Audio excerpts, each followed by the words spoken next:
Our clock in here is running slow. It's January 22nd, 2024. We're here for the Common Council meeting on the second floor of City Hall. Media has been notified. Agenda's been posted. Clerk, please take the roll call. David Holt. Here. Stephen Jopek. Here. Eileen Daniel. Here. Carrie Michalowski. Here. Gerald Anderson. Here. Thomas Barnett. Here. Here. Tom Kelly. Leanne Felton. Here. Chris Hannes. Here. We do have quorum. Please stand for the pledge. I pledge allegiance to the flag of the United States of America and to the republic for which it stands, one nation, under God, indivisible, with liberty and justice for all. Okay, moving on to number 4, which is public comment. Does anyone have any public comment at this time? Okay, do any of the alders have any public comment? Okay, not seeing. Number 5, mayor's comments, none apply for this meeting. Number 6, administration report, refer to our city administrator. Nothing outside of what was submitted in the report. Any discussion on his report? Not seeing. Going to public hearing, none apply. Presentations, none apply. Proclamations, none apply. Moving on to number 10, ordinances, first and or second reading. Introduction of first reading of 2024-1. I refer to our city administrator. And I will refer to our fire chief. This is for us, it's to clean up some language in section 2 and or chapter 2, and chapter 5 is some language to allow us to use a E-plan exam. But Brian, please go ahead. That's good evening. Well said. That's all. It's just you guys approved the contract already for E-plan exams. This is the last part of that to put it in our ordinance to allow them to actually do the work. And it did go through the city attorney. I'll make a motion to waive the second reading and adopt the first reading of ordinance 2024-1, amending sections 2.04 and 5.01 of the City of Rhinelander Code of Ordinances. Jopek second. Any discussion? Okay, not seeing. Clerk, please take. Gerald wants. Gerald, Mr. Anderson? Yes, I scarcely think that a 30-page document is something we ought to be passing at one reading. There's a lot of stuff in here. I didn't even catch the stuff about the exam. I'd like to know where that is and how that relates. But there are other things in these sections that need correction, including the very first line, which talks about the police department consisting of the chief and firemen. Obviously, that was a mistyping some years back, but we might as well correct it while we're at it.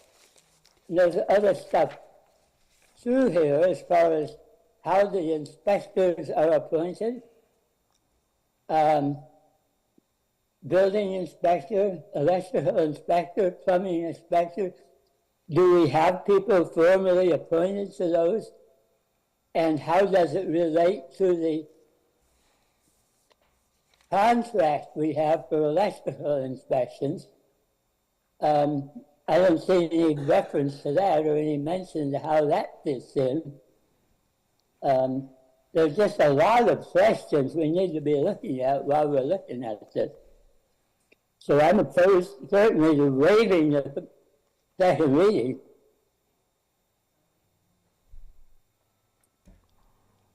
I don't know if Fire Chief would like to respond to some of those. So it breaks it down into UDC inspections, commercial inspections, and 5.04 is all our building maintenance code. So it's a rather large code anyway. Our building inspector is our commercial building inspector that takes care of HVAC. Electrical is right now consulted in a separate contract with RC inspections, which was approved by council.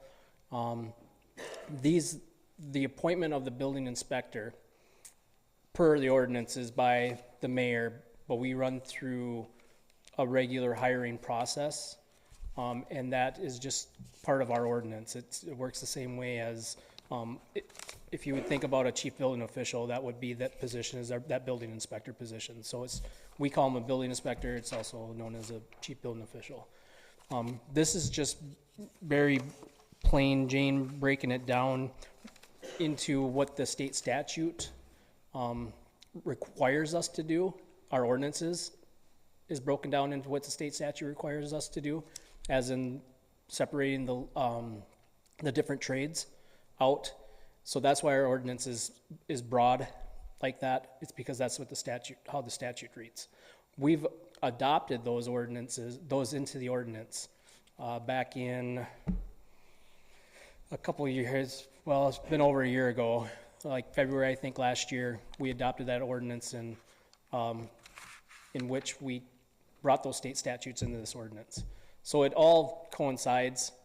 This all just came in as part of E-Plan exam, saying that they will do all building plan review examinations as our delegated authority, which is still, we have to go through the state approves it, and then we're done.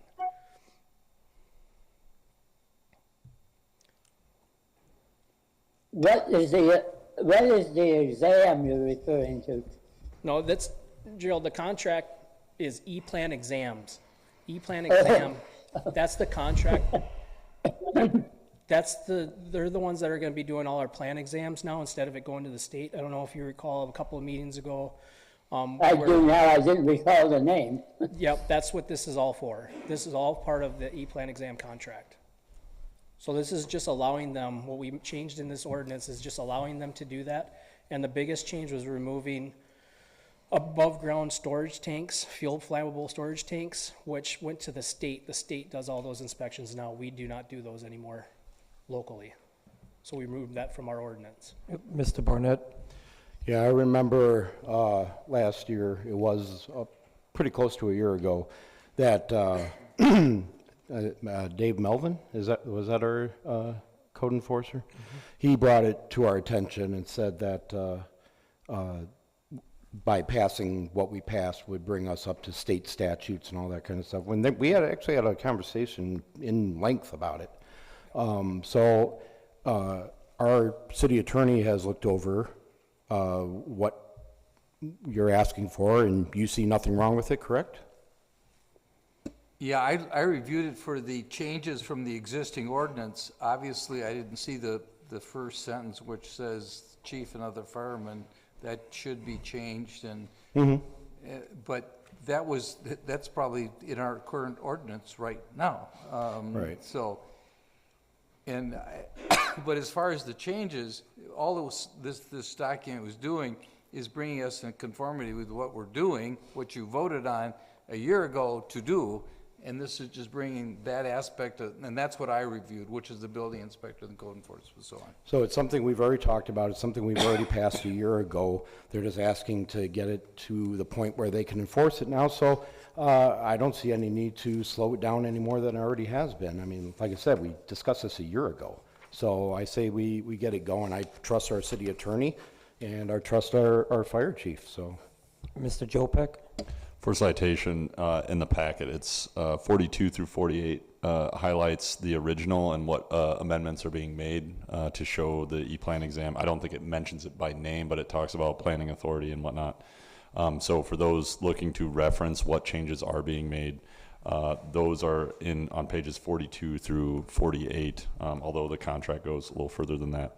And so the reference there, you can see the changes that are being recommended. It's as the chief says, and as the city attorney says. And so I'm for this.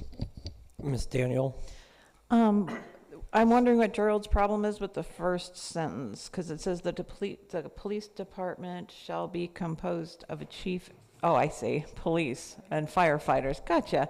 Okay, I thought it was with the authorized by city council, but nope, I see what you're saying. Yeah, and I would strongly recommend, not tonight per se, but that we do come back to you with an amendment to that does say police officers and not firemen. But that's in the existing ordinance. You can see that by doing what Steve said look at, because the existing ordinance has it right there. I will amend my motion to change this to just the first reading, as long as we can know that it'll come back to the first meeting in February. Okay, so I'll amend my motion to accept this as the first reading of this ordinance to be brought back to council at the first meeting in February. Is there any kind of, Brian, any kind of time issues with this, or? No, we can do that. We can make it happen. So, clerk, who was the second for the original motion? So, Steve, are you okay with seconding her amended motion? I will second. Okay, so, any other discussion on the amendment? No? Just so there's an understanding, we will make that change in police and fire. And if anybody sees any other now I'll go back and read all the words, but if anybody else sees anything, let us know so that we don't go through this again. And don't wait till the council meeting to tell us. Call us up and then we can make the changes before we get here. Thank you. Clerk, please take the roll call. Thomas Barnett, Aye. Leanne Felton, Aye. Carrie Mikulowski, Aye. Tom Kelly, Gerald Anderson. Okay, David Holt, Aye. Eileen Daniel, Aye. Stephen Jopek. Aye. Okay, motion passes. Number 11, unfinished business, none apply. Moving on to number 12, discuss and/or action, common council meeting minutes from January 8.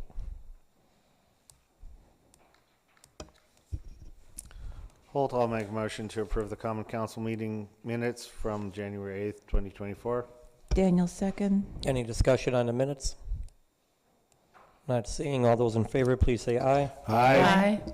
Those who oppose, abstain, minutes are approved. Okay, moving on to 12B, discuss and/or action, proposed resolution 2024-5. We'll refer to our chief of police.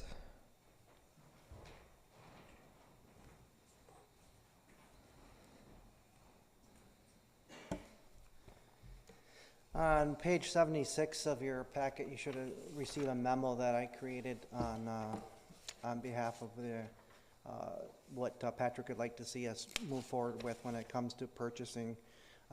Traditionally, you've had me up here last year talking about squads and the previous history of, I don't think I need to beat that to death again, but this is an opportunity for us in a 2023 borrowing to bring our squad our fleet, our squads that are ran 24 hours, 7 days a week, but up to the current trading and process that we traditionally have done. As a reminder, we purchase a squad and we usually run them for 5 years. We have 5 marked cars. We try to replace those 1 marked car every year. The value of that is in about 5 years with city driving, you start to see the small nickel repairs here and there because of they don't reach highway speeds a lot. A lot of times it's just city driving. So then you start seeing higher maintenance costs. So by trading them in 5 years, there's less maintenance and they're still relatively good condition where we get a relatively high trading value, which is going to be significant. As you saw, the purchase price of this Dodge Charger was $37,000. I think the first one I bought 7 or 8 years ago was about $26,000. And now that we can't buy sedans anymore, as there's no law enforcement package in sedans by any major manufacturer, they're only SUVs, so you can see that price is going to be more. I think the SUVs we paid last year one was $39 and one was slightly over $40. So moving forward, cars are not going to be cheap. This way, this opportunity here, we get a Brickner's ordered on the second running in the manufacturing line. They ran a second order for 1 Dodge Charger, and it's available for us. That means that it's a plug and play, which means we can strip our old Dodge Charger and put all the equipment right into the new Dodge Charger. We may update the light bars, which is kind of old, but other than that, all the internal equipment will fit, which saves us a ton of money. So that's why I'm recommending that you only have that one bid, because there are no longer any new Dodge Chargers anywhere to be on the market. Any questions? Mr. Barnett? Just for the record, where would the money come from? 2023 borrowing. Yeah, I just wanted to state it for the record. Okay. Did you already say that? Yeah, Oh, I'm sorry. I believe I did. Well, I talked to Patrick today about it, and it does sound like a no-brainer. So I'm just going to go ahead and make a motion to approve Resolution 2024-5, approving the purchase of a 2023 Dodge Charger from the for the Rhinelander Police Department from Brickner's Park City, Inc. for $22,083.50. Hold second. Mr. Jopek, did you have anything you wanted? No, I'm good. Okay, any discussions on the motion? Not seeing. Clerk, please take the roll call. Carrie Mikulowski, Aye. David Holt, Aye. Eileen Daniel, Aye. Stephen Jopek, Aye. Gerald Anderson, Aye. Thomas Barnett, Aye. Leanne Felton, Tom Kelly. Motion passes. Moving on to 12C and/or D. So these are both pay applications for the Oneida Street project and Timber Drive project. Both of these are within the scope and budget of said projects.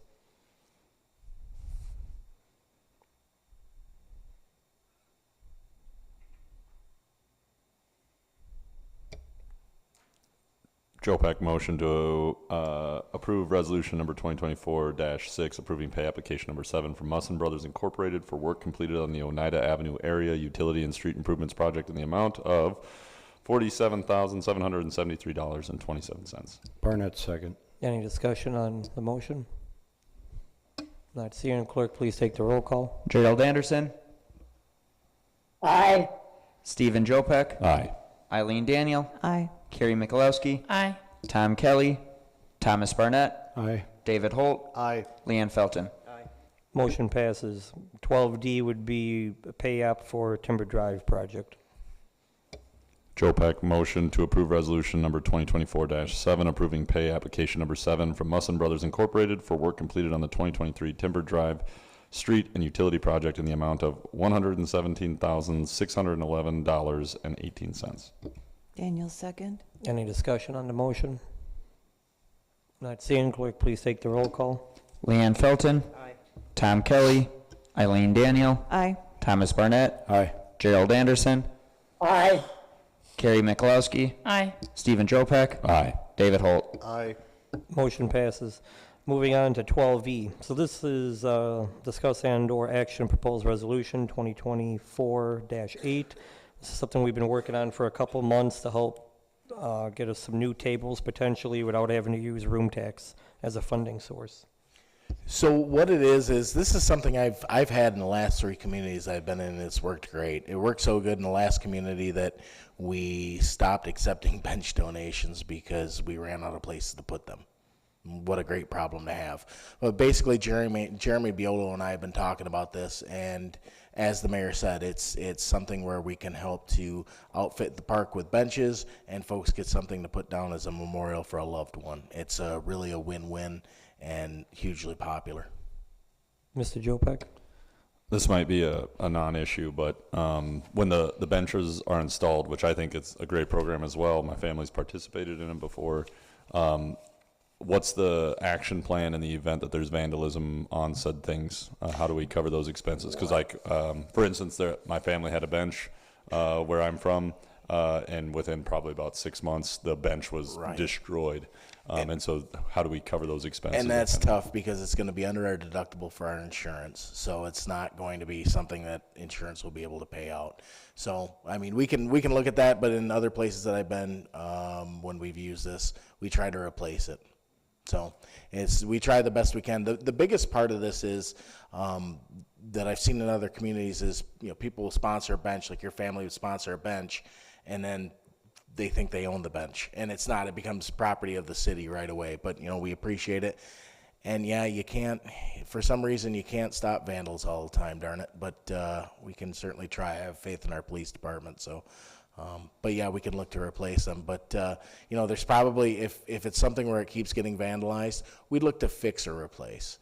So if it's something that keeps getting vandalized, we'll have to readjust where we have it. Jopek moved to approve resolution number 2024-8, approving memorial bench and picnic table program for the City of Rhinelander Parks Department. Well, there's a motion. Is there a second? Mikulowski, second. Okay, Mr. Anderson? Yeah, I think it sounds like a great idea. I've done a lot of hiking, obviously, and enjoy finding a bench now and then to sit on.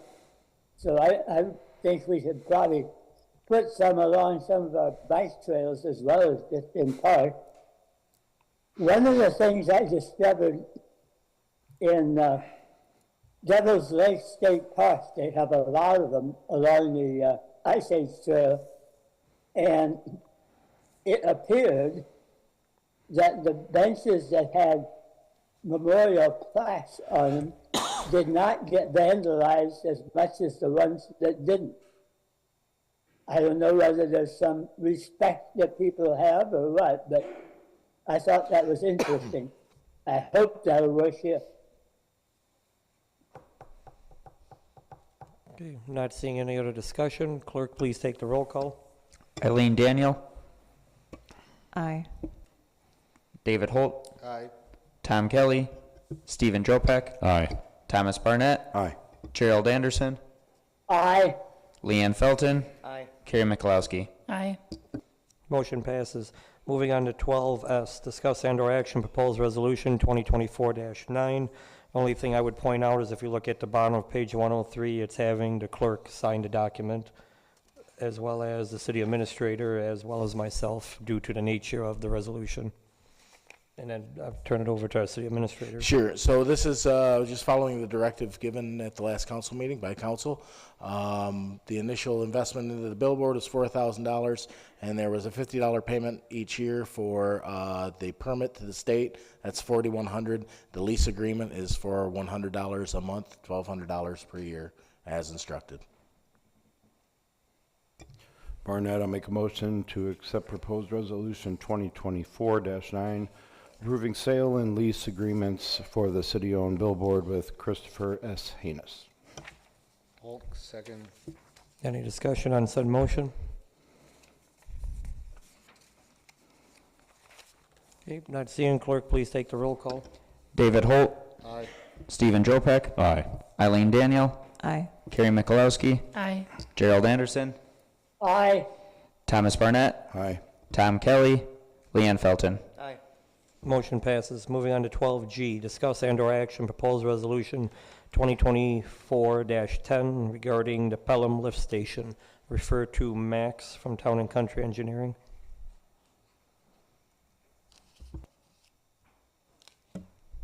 All right.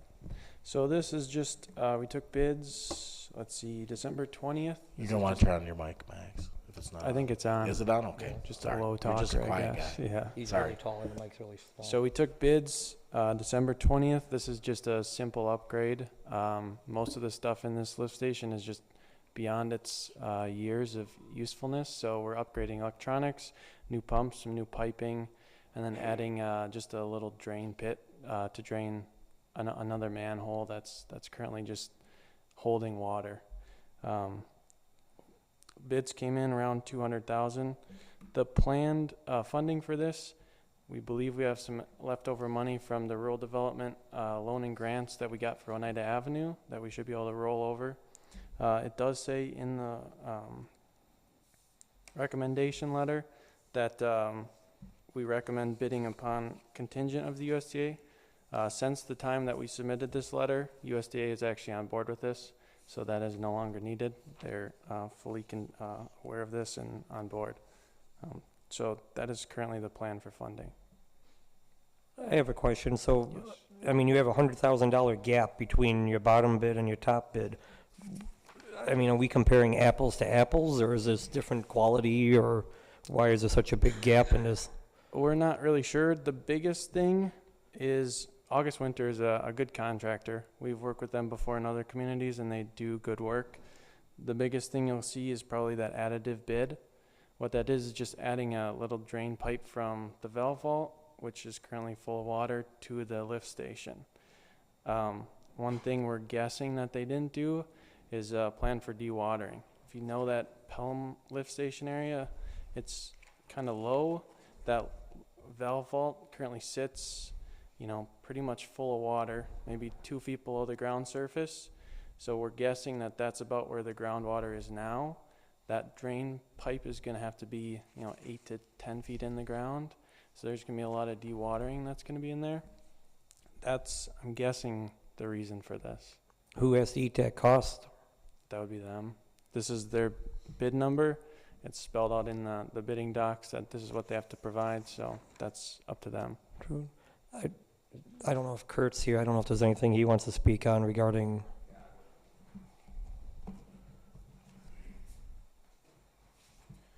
Yeah, so, talking to Greg from Town and Country on this and Mark several times, I was questioning these bids too. I've never personally worked with August Winter. I'm sure they're a great contractor. We've worked well with Sabel, Pember. Have no clue who they are. I was told they're mostly a concrete company. Musson Brothers, they're actually local in town. I did question the base bids and the additive bids. Obviously, what Max just said, that is pretty low for that additive bid, but they'd have to eat that if we go with it. As far as apples to apples go, we're not getting apples to apples. According to Greg, when this stuff goes through World Development and USDA, I don't get to specify what we want to use in our system according to what we use in all our lift stations. We have all flight pumps at the plant and all our lift stations. August Winter bid this with different pumps that are about a third of the cost of what flight pumps cost. I was told that we have to take the lowest bid when this goes to this funding, and I believe Town and Country is going to come back with a change order to go to the pumps that we want. So I just want everybody to be aware of that. Mr. Jopek? So we're going to see, potentially we're going to see an increase in this cost beyond what we're seeing here when Town and Country kind of makes adjustments for making sure the pumps that we have currently match the pumps that are going into the lift station. Correct. So everything's on board with each other. Do we have an idea, roughly, like an estimate on what those pumps kind I of was told we're cost? probably going to look in the ballpark of 20 to 30,000. But even To that's, switch pumps, because it's not just pumps. It's controls that are in the panels, which I wasn't even told what control panel we're going to get for August Winter. okay. So, and each pump has different sets of rails that go into the lift station. They have different bases, so it's like a whole change out. But it's, It comes in yeah. a package when you get a package from the company you buy the pumps from. And so with the pump cost, Town and Country making that adjustment, we'll see like a closer base bid to the others with that adjustment. Yes. Correct? Okay. Correct. And I think I'm concerned. I think bringing up the idea of a different pump, that's concerning. I think the conversation that we've had about refurbishing these things has been to make sure that they're all in line with each other so that we can switch stuff out and utilize it. And so that would be, a concern that I would have to make sure we're not just putting some rando, pump into Pelham. And I just want to point out too, you bring up a great point. We have 5 or 6 other lift stations that are going to have this model pump in it if it goes flight. So they're able to get used at other Ms. stations. Daniel? So what I'm hearing is if we go with the August Winter and Sons bid, and Town and Country says, okay, you've got this, but we've got to get different pumps and blah, blah, blah, that the additional cost is going to be around $30,000 at the top, do you think? I would assume so. It's probably Okay, gonna so be- we're still looking at $218,000, which is less than the next lowest bid. So even if we upgrade to the new pumps, that's still our best bet, so. Correct, and I don't think, Max, and correct me if I'm wrong, but after talking to Greg and Mark, using these funds, we have to take the lowest bidder no matter what. So I don't even think we get a choice in what contractor we want. I got a question for Steve, our attorney. So hypothetically, if we have to take the lowest bid, I understand the concept of the 188. If for some reason the additional change order pushes it above the next lowest bid, which would be 244, do we then put ourselves in jeopardy based on, it seems like we're kind of trying to sneak around the lowest bid kind of concept? If you're following what I'm saying? Yeah, I'm having a hard time on this whole thing, because if the bid meets the specifications of the request for proposal, and then we change the specifications later on, we may have to rebid the whole project. Because if you change from a pump that does the job to a certain kind of pump, that's really a change in your spec. If you're going to change your spec, I think you, and again, I haven't thought this all the way through, but it bothers me that you may be putting yourself in a position where one of the other bidders can say, well, you changed the spec, and since you changed the spec, you should rebid it, because if we knew we were going to use that pump, but it's really hard without having the background. I guess my biggest question, and I hate to ask a question to answer a question, but is why did they bid a different pump in the first instance, or why didn't we spec the pump we wanted in the first instance? I was told we cannot specify what manufacturer pump we want, who we want to make a control panel, who we want for a contractor. It's just basic specs of total dynamic head, length of force main, how much gallons per minute we're pumping. They're going off specs, engineering specs. They're not going off what we want for manufacturers or what we use citywide for control panels or a manufacturer of pumps. So I got a question more probably for Max. That would make sense to me. So hypothetically, if we take this back out to bid, that takes what, a month and a half? Are you going to foresee any issues where we would run into timing, taking it back out for bid, coming back to council for approval, ordering, having it all done to be done in time of the project? That's a good question. I don't know the answer off the top of my head. I wouldn't think so, because we still have work to do on the Oneida project next year. The time frame on this is a year from when we sign the notice to proceed, so they have a full year of construction.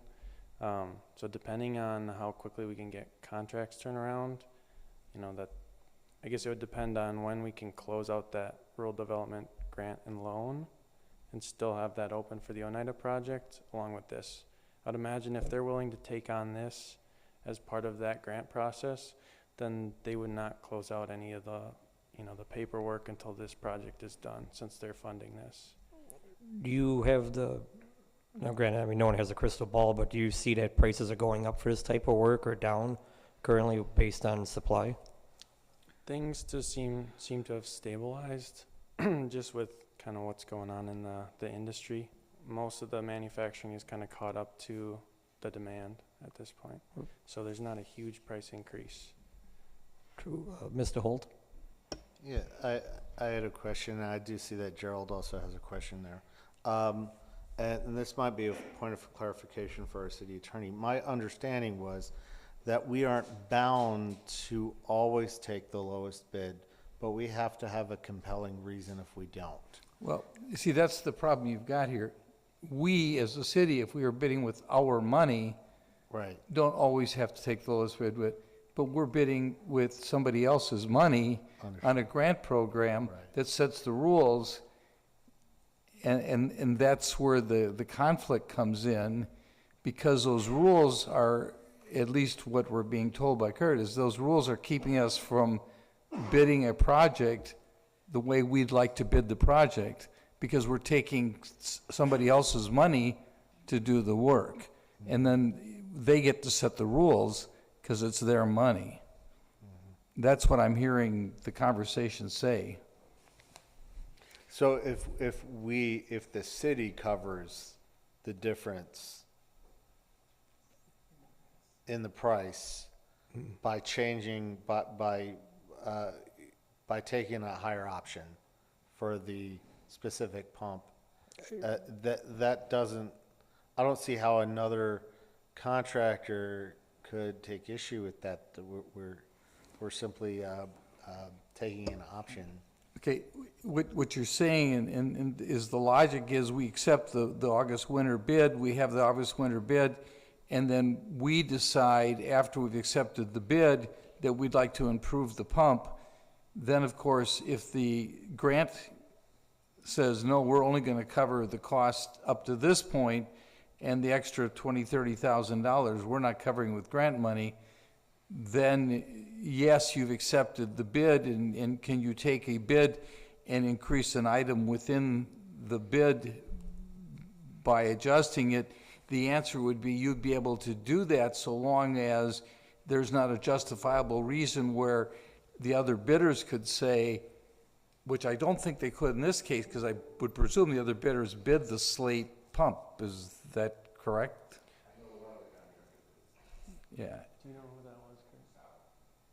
Yeah, Kurt just told me Sabo bid that pump. Yeah, so the other two, Pember, the next lowest, I'm guessing there would be an increase in cost if we went to the same thing with them, because they probably have some other type of pump. Fight is usually a kind of a higher end pump. People like that a lot, so obviously it's in more demand.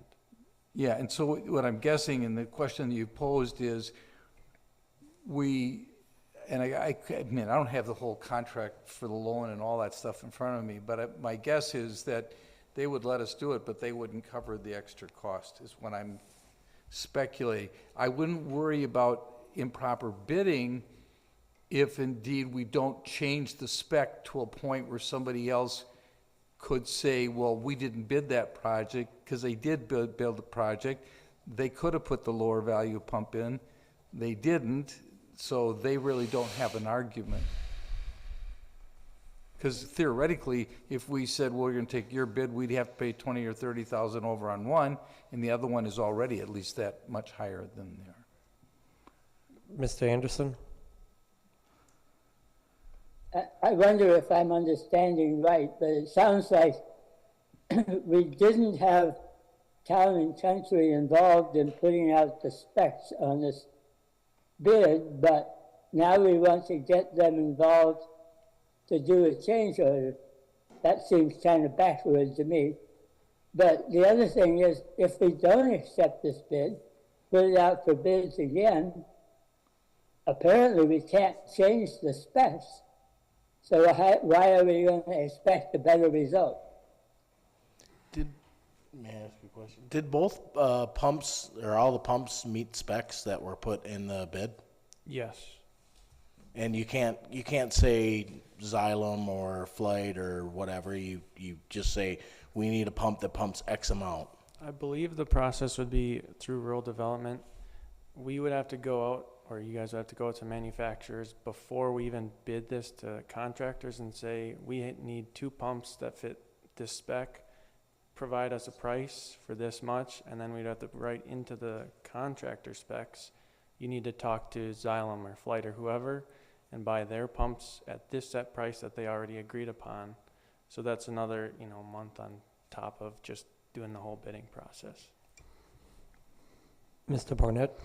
Seems like there's just a lot of questions about this, and it doesn't seem like we really know what the answers are.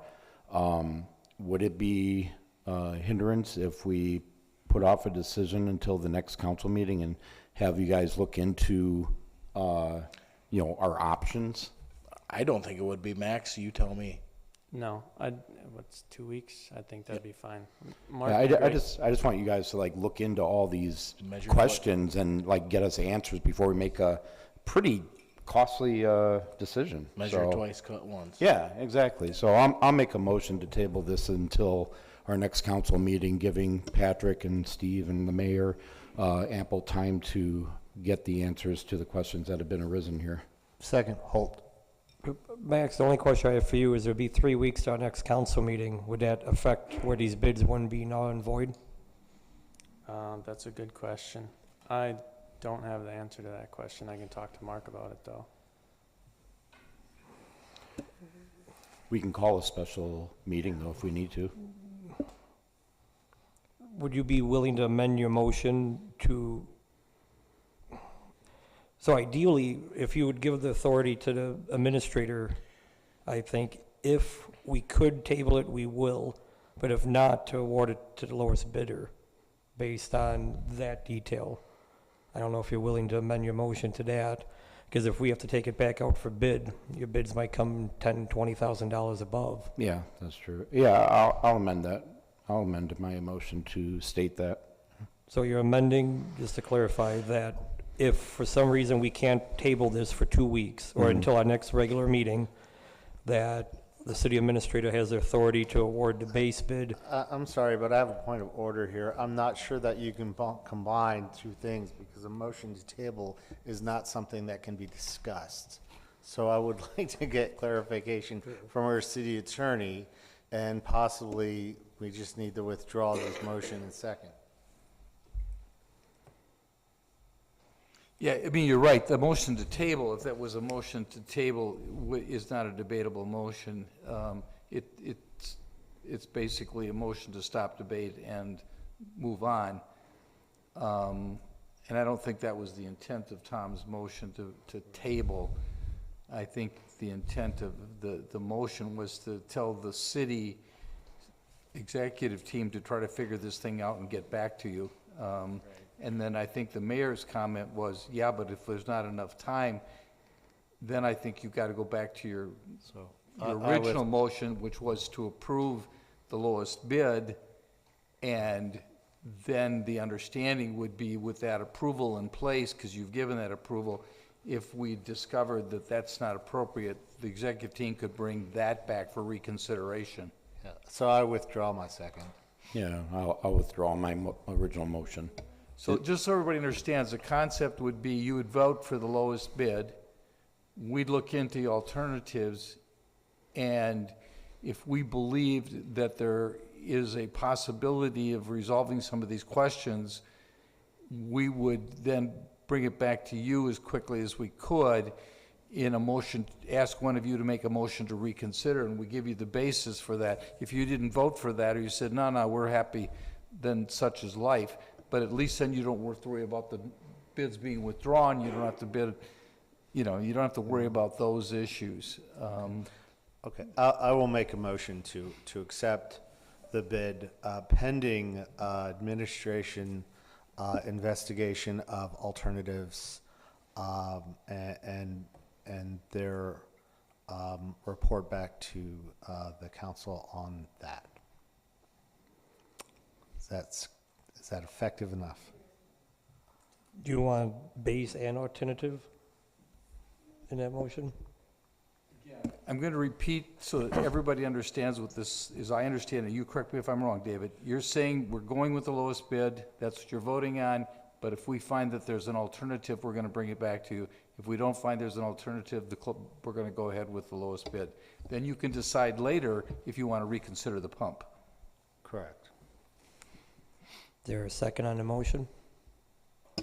Michalowski, second. Any discussion on the motion? Mr. Jopek? What are deemed suitable alternatives becomes my question. Because we won't know until we research it. Right, but essentially what we're doing in approving this motion is in the event that you find that there's not an alternative, like I might have a different opinion on the alternative, and Councilman Holt might have a different opinion on the alternative and what is suitable and what's not.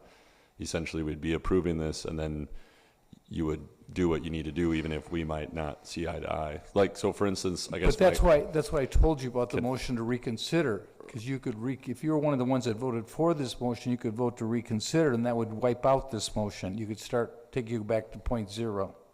Right. I guess I'm just coming back to like the conversation about potentially going out to rebid and changing the contractor specs after having a conversation with the manufacturer. But if there's a dispute for say, like maybe I find that to be a suitable alternative, but you don't, I guess we're going to bring to the council everything we find out.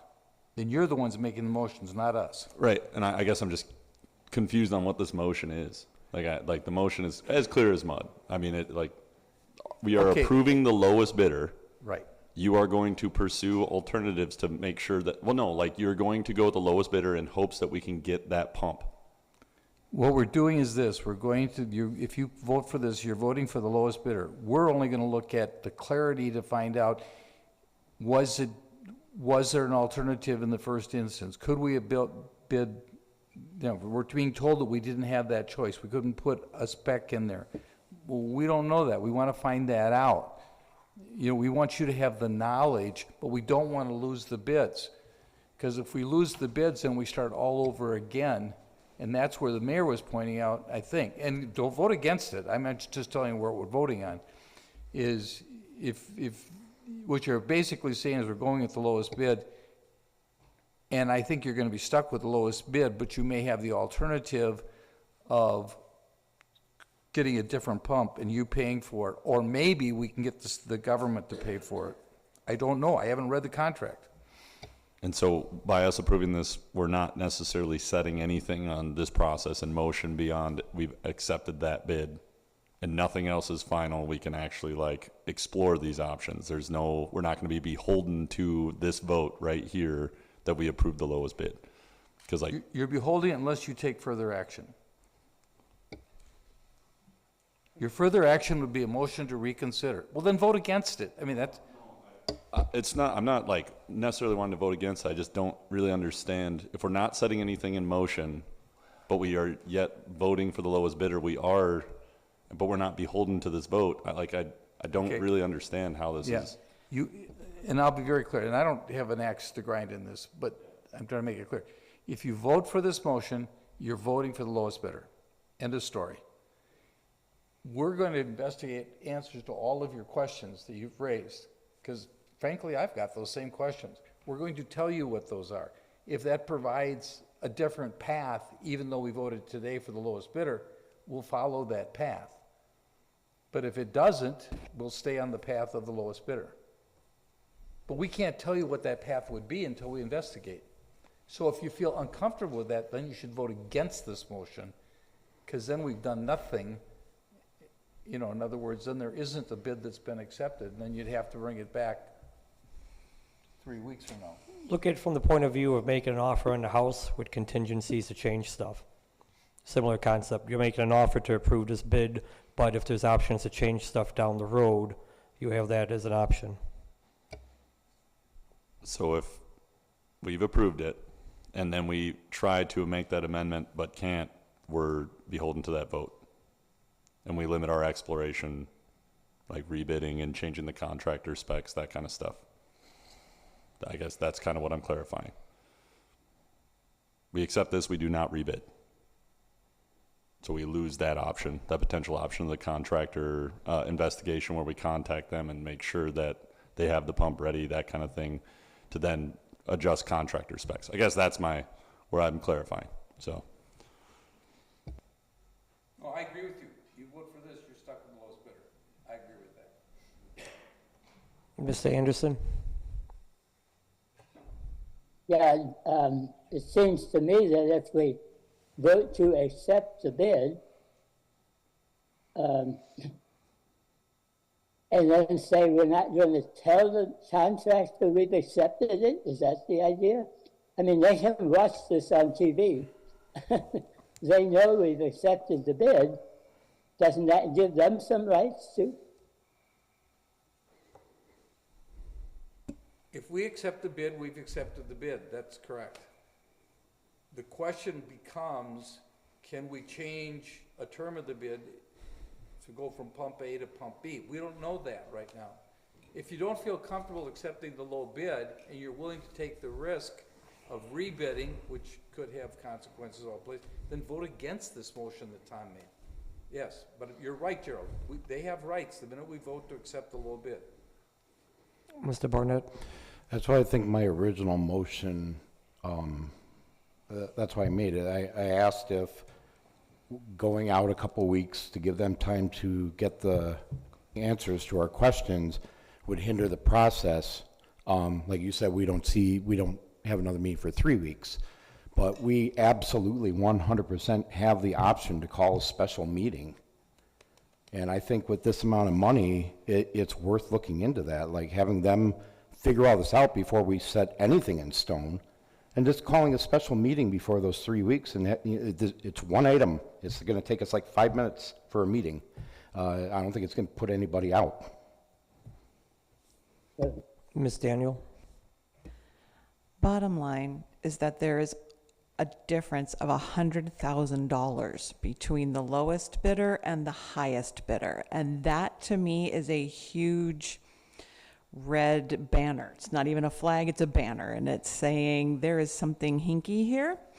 And so I haven't seen the specs that were provided to the bidders. I haven't seen the bids themselves that came in. All I have is a thing going, as a page showing me that the lowest bidder is 188,000.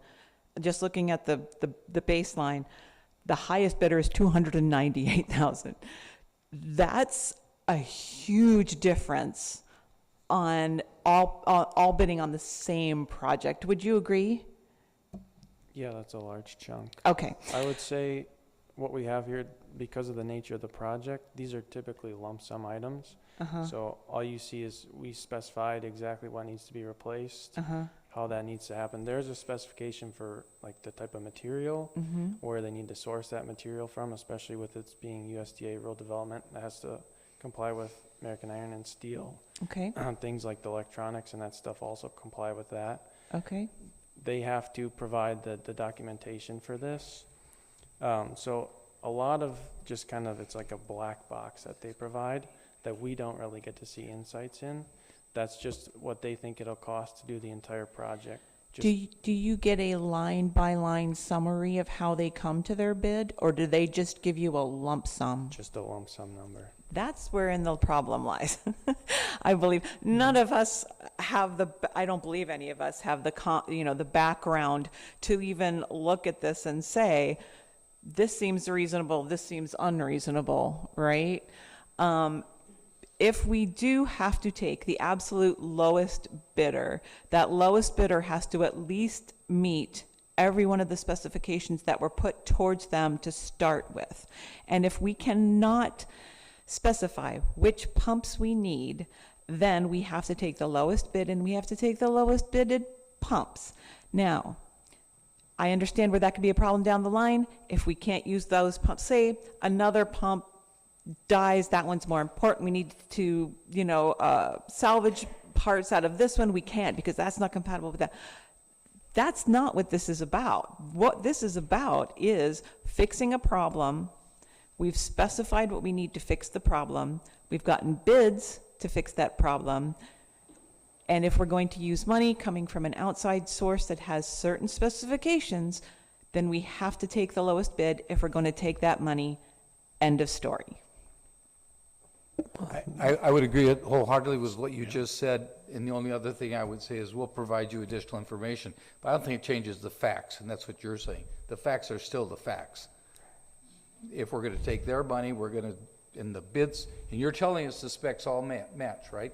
Correct. Yeah, and so they're liable for those specs. If in Town and Country put those specs together, they're liable for making sure it works. We're on. Can I add one more thing? The only thing, and I know I understand Mr. Holt wants to speak. The only thing I'm concerned about is a lot of times what happens at council meetings, I'm not disparaging any particular companies, but they'll come back to us and say, oh, we had a change order, blah, blah, blah, and now we need an extra $30,000. And you'll go, okay. And we won't have a talk about how this project started, where it came from, where the money came from, blah, blah, blah, blah, blah. All right, I don't want to get, and I have a feeling that's going to come up when we possibly have 4 new council members who, I mean, I've kind of got an idea of how bid systems work now. They may not, right? So they may just go, oh, this is how we always do stuff, so yeah, go for it.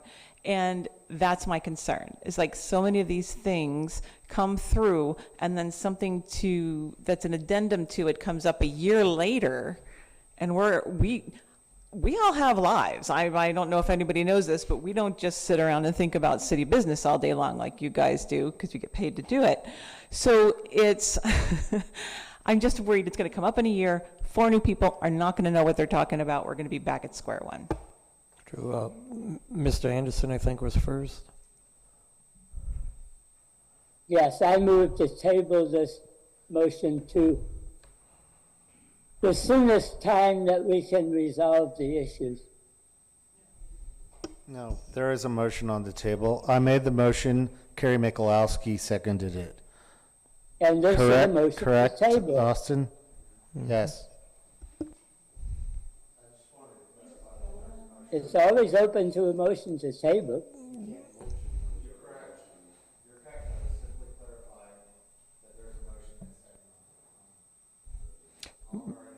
Mr. Holt, I don't know if there's anything else, because you had your hand up too. In terms of, Gerald just made a motion to table, no, it has not been seconded. But I meant prior to that, you had your hand up, so, yeah. Yes. Well, I agree completely with Eileen, on Ms. Daniel, on, in terms of what she said. And also the caveat that she made about this is an election year and we have potentially 4 new council members. And she's absolutely right that this happens, that this a confusing decision gets made, and then a year later we're voting on spending money and there's not any institutional knowledge of what exactly is going on. And we've run into that problem multiple times in this council session in terms of the past 2 years.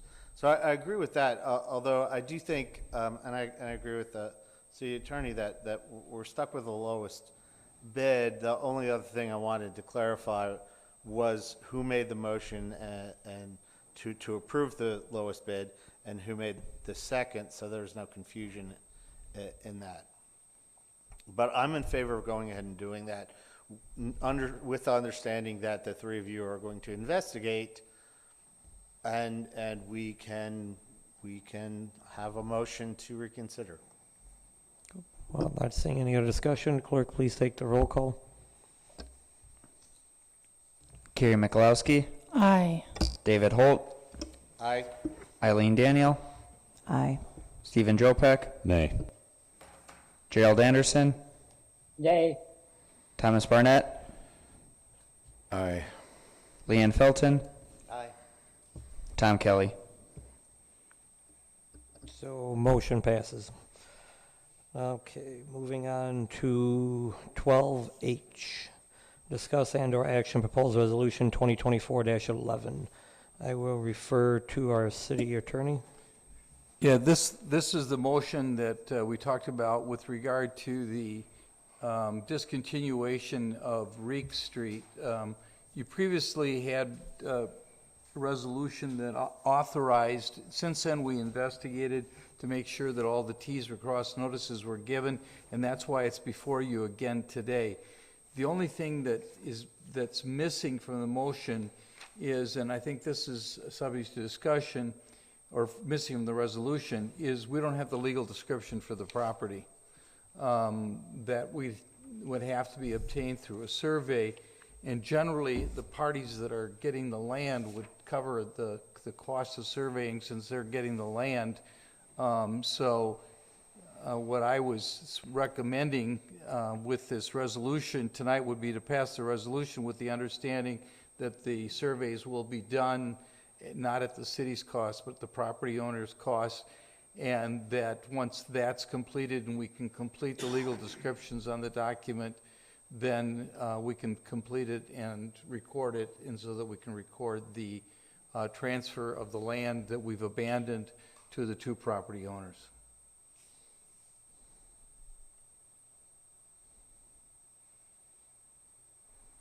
Make sense? Daniel, I'll make a motion to approve proposed resolution 2024-11, approving the discontinuance of the public right-of-way being Reich Street, north of the intersection of Reich Street and Marshall Street in the city of Rhinelander, Wisconsin. Anderson, second. Any discussion on said motion?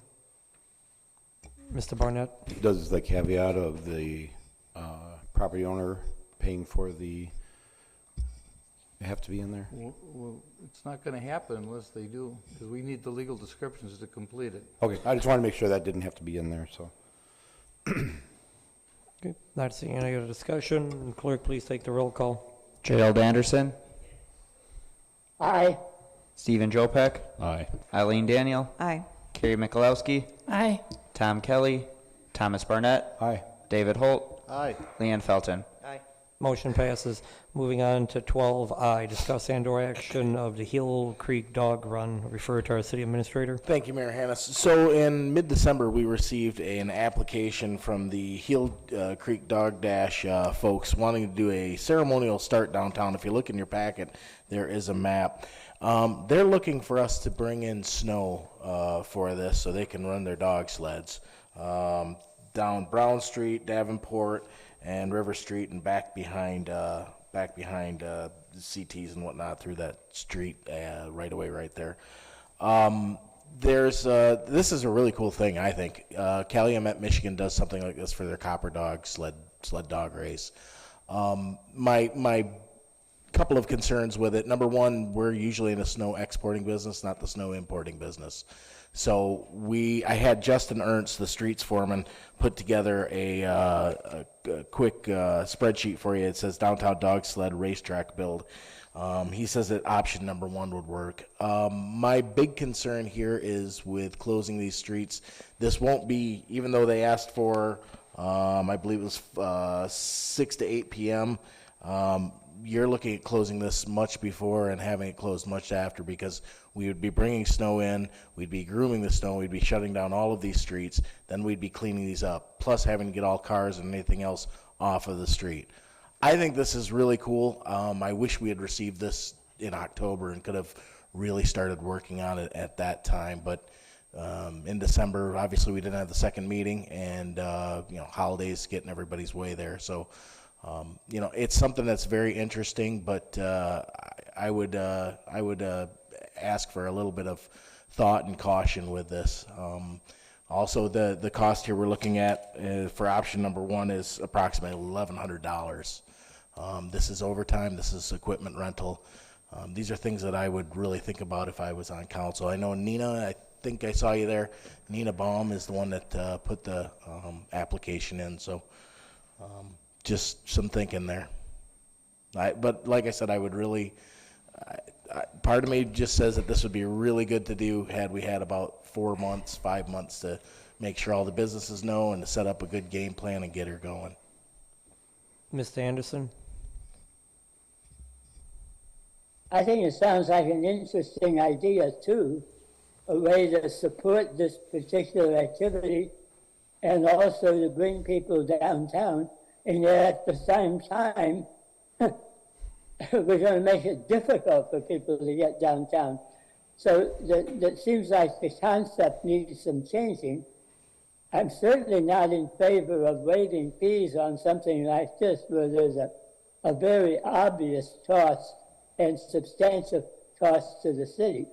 I wonder if it's possible to shift it, instead of going around Brown Street to Anderson, to go around Anderson and Courtney and leave Brown Street open.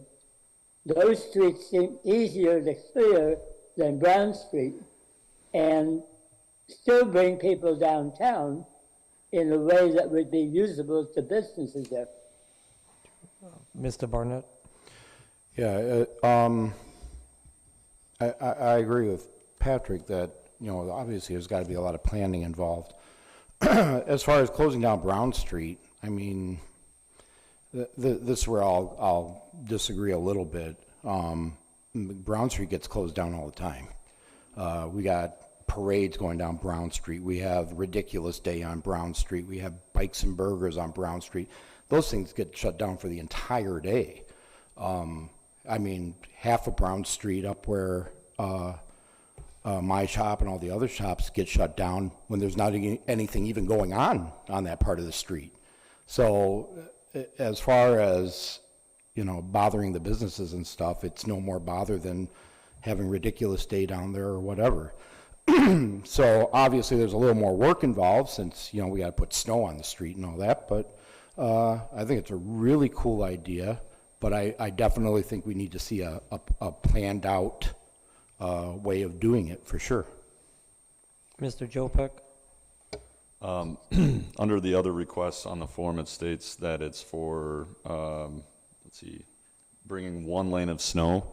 What's the plan for the other lane of Brown Street? Is it the intent to shut it all down, or will we have a half road of thoroughfare?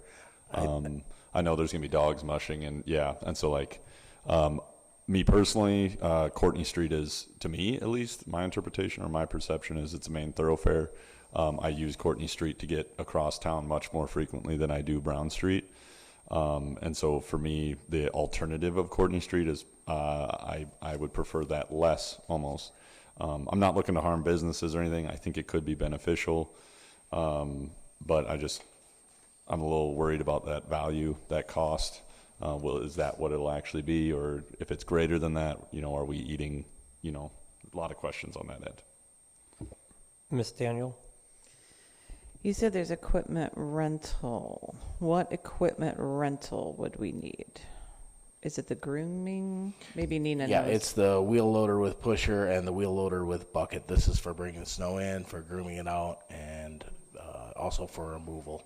So this is something that we don't have. No, this is something that we have, but when you have equipment that's used, it's charged out as a rental. Gotcha. So you charge it so you know where to put the funds and take the funds from. So, Nina, can I ask Nina a question? Mm-hmm.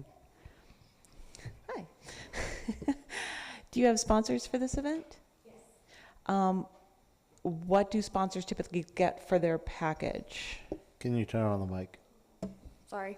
Are you trying to get to like if this cost could be sponsored? Yeah, Correct. we're more than willing to pay for the additional cost of, what was it, $1,100? We have sponsorship funds for that. So it would not be an additional expense to the city. That was my question. Then I think this is a no-brainer. I actually think this would be a really great idea. I think it's going to we've had a slow season because snowmobile season is starting late. It brings this at all. This brings folks downtown at a time of year when we wouldn't normally have folks downtown. So the restaurants and the businesses are going to get a benefit out of this, and it would be from 6 to 8 p.m. Is that correct? Okay, so a little bit different than that. We were thinking about 4:30 p.m. We would do the ceremonial start. That would run till about 6 p.m. Okay. Right after work is done and stuff. Have people out there come with their families, kids, and everything. And then after that, we would be having a meet and greet event with the brewery. The brewery would partner with us on this. CT's Deli is wanting to cater in there. And then I also reached out to Catalyst, another one of the businesses open on that street.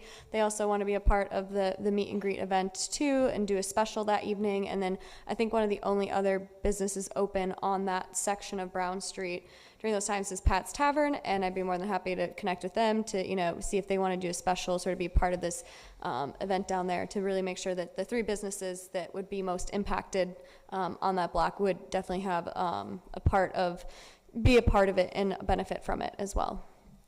Because I could really see this growing and becoming a real event downtown at a time of year when we don't have downtown events. That's just my take. I have a question for you.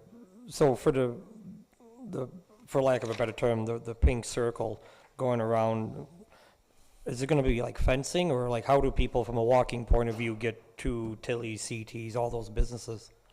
So for like blocking off where the teams are going to go through, we would just use those, the orange, not the cones, but they just stick up, I forget what they're called, the candles, are they called candles? And then we would take like essentially caution tape is what it'd be, and we could string that between, so then that's what would separate people from the area that's snowed in and block anything off. And then I do know the city has additional blockades as well that we could put in more high traffic areas if needed. But my point is you're more or less making a square. So, I mean, are you going to have 4 or 5 points of egress and outgress across the trail? Or once we do this, are the people in that block more or less quarantined in that block? I think we would be able to allow for people to go across for sure. Because we'll kind of have, the teams will sort of stage up. So the parking lot that's behind like Pat's and everything. So that's kind of where I was thinking the dog teams could park and stage out of. And that's wait, I'm confused. Pat's is, we're talking a whole different block here. yeah, it's down. Pat's Tavern is not even in, I mean, we're talking from BMO Bank to Tilly's. no. 116. Yeah, you're Rice Street to Davenport, not Davenport to Anderson, per the map. It would be Davenport, Brown, Anderson. Oh, so you're doing 2 whole blocks. No, it's just one block around. Oh, so not what the map is, because you got the block to the north. It shouldn't be. Can I see it? Yeah. Yeah, it's up here too. It's on this. Oh, gosh, I'm sorry. That's my mistake. Going up the I rise. meant Brown to Anderson, Davenport. That would be the block.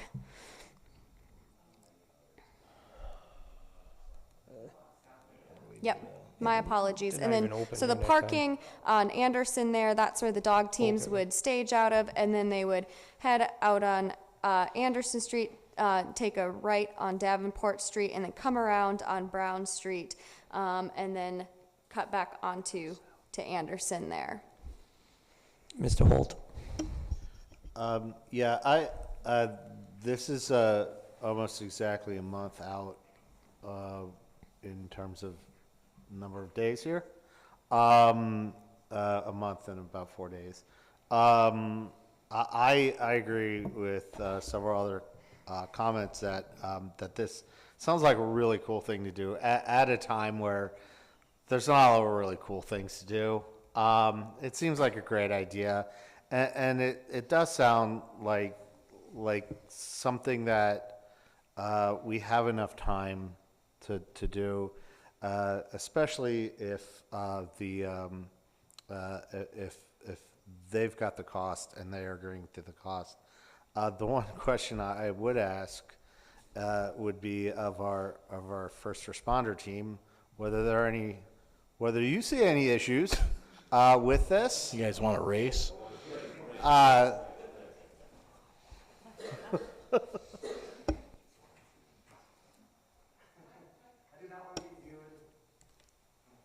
I do not want to be viewed as a party pooper, but I do have major safety concerns about just using cones and tape to, I actually preferred if we're going to do it at the block north, as shown there. The block south presents several concerns for me because you have a 3-way intersection with Anderson and a Brown, and then you also have King Street there, and my job obviously is to overlook the safety of our community. When we do parades or we do any events that are downtown, I know there's mention of using the concrete barriers. That's great, that's awesome, I'm all for that, except they're not designed currently to be utilized during hours of darkness. There is no lighting system on them, and that's why they were not used for Project North, is because we have concerns talking with Justin about laying those out during hours of darkness when there's no lights on them. They are the best, obviously, way to close streets, but there's no way for people to see that until they're right on it. So that would take some work with Justin. He was not prepared to put a lighting system on there for Project North, and I don't think he's worked on it since then. So that would be a concern for me, and then also I would have additional staff that I would have to bring in just for the managing the traffic and making sure that the vehicles were not on Brown Street. I would not 100% not be in favor of having one side open for traffic and the other for the dogs to be on. I think this is a really cool event. We used to do a lot of things downtown. As a kid, you can see pictures on here when there was snowmobile racing downtown. This is a different time. Parades are looked at differently from my perspective, maybe not as a general public, but that safety concern falls on my shoulders, and I have to staff that appropriately. I did not propose any type of funding in my current budget for that overtime. We already absorbed the huge hit that we take on the July 4th as the whole department works. This wouldn't require the whole department to work, but I would definitely have to increase staffing to make sure the event is safe. So those are just some of my considerations. Again, I didn't want to be the party pooper, but I have to look at things through a different lens than a happy participant.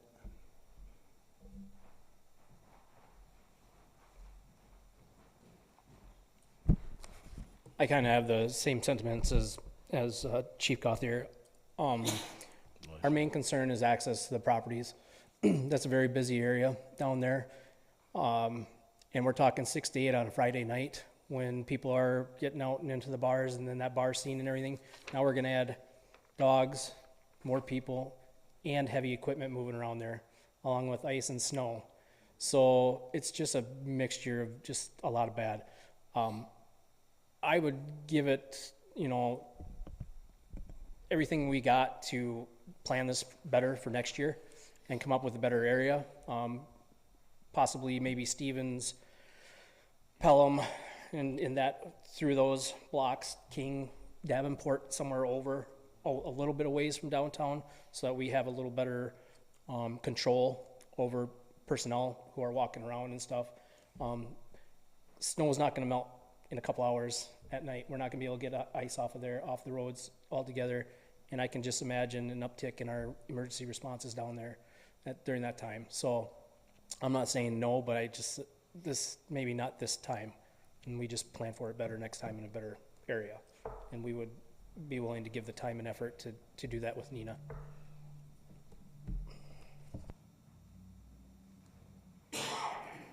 Mr. Jopek? I guess I'll start with, I'm going to abide by Chief Gauthier and Chief Tonencourt. I do think this is awesome. The second I saw it, I was like, that'd be something cool to take my children to. But my immediate questions were, do we have the traffic safety infrastructure? Like, what is the plan to get the snow off? All those things on top of the estimate for overtime, those kind of things. I think there are a lot of moving parts here, and we only have a month. And I like everybody else here, I don't think we're all here saying absolutely not in the future. But I do think that these things do need to be safely planned out. And with our two first responder chiefs kind of speaking up and saying that more planning needs to be done, I'm going to concur with them on that end. And I'm going to motion to deny the special event permit application for the Hill Creek Dog Dash, with a caveat that next year I hope we put a lot of time into planning it out and making it as big of an event as possible so that we can show our support for the event. Daniel, I'll actually second that. I think that's a really good plan. In the meantime, is it possible to do something someplace like Hodag Park, which would be closer to town? It's already got a built-in path. It's already got snow. I understand that it's not downtown. It's not going to bring business to the downtown businesses. However, just as, for this year, something to think about, maybe moving it out of downtown to someplace where we wouldn't have as many moving parts just this year. And I would definitely take my kids to go see the dogs, whether they're on Brown Street or in their Hodag Park. And so I think a lot of parents of young children would definitely like the chance to see sled dogs, would be pretty awesome. So I think that would be awesome to still try and pursue a safer alternative for this year even. So we have a motion and a second. Any discussion on said motion? Not seeing. All those in favor, please say aye. Aye. Aye. Those who oppose? Nay. Those who abstain? Motion passes to deny. Moving on to 12J, discuss and/or action the use of a consent agenda for the common council meeting. Daniel, I'd like to make a motion to table this item until the second meeting of the new council. I believe this is something that they should have more say in. Hold second. Yep. Okay. All those in favor, please say aye. Aye. Aye. Those who oppose? Abstain? Motion passes. Moving on to K, discuss and/or action regarding Yeah, I'll RH. Steve, all you. So, because we're moving right along here, yeah. The only thing that's happened since then is we've got the papers that were ready for the court, but in the meantime, I was contacted by a realtor with somebody else that might be interested and who's willing to take the property with the defect in title, which I mentioned in our executive meeting today. We'll go back and take a look at the offer to purchase, make sure that's a possibility, because if we can do it and save the council some money, I think we should probably do that, and I would bring that back to you. That's all I have to say. Ms. Daniel? So there's no motion needed, nothing's needed at this time. Okay, moving on to 13, future agenda items. We have the American flag in Hodag Park, as well as what got tabled from this meeting. Anything anyone like to adjourn? Mr. Jopek? I mean, I don't know if it's necessary, but I genuinely mean that we should try and work something out with the Heel Creek. I think we should set that on the future agenda. It's probably going to be on the next meeting. I don't know. But I do think we should be very intentional about that. True. Well, I don't know if that would necessarily be a future agenda item at this point. That would be more the sponsors of that event talking to administration. Yeah, I guess. Yeah. Nina, get Yeah. with me and we can get something, we can get an alternative going, okay? Hodag Park might be a beautiful place. So anything else for future agenda items? Okay, not seeing. It is 7:20. Our next meeting will be February 12th at 6 p.m. Meeting adjourned.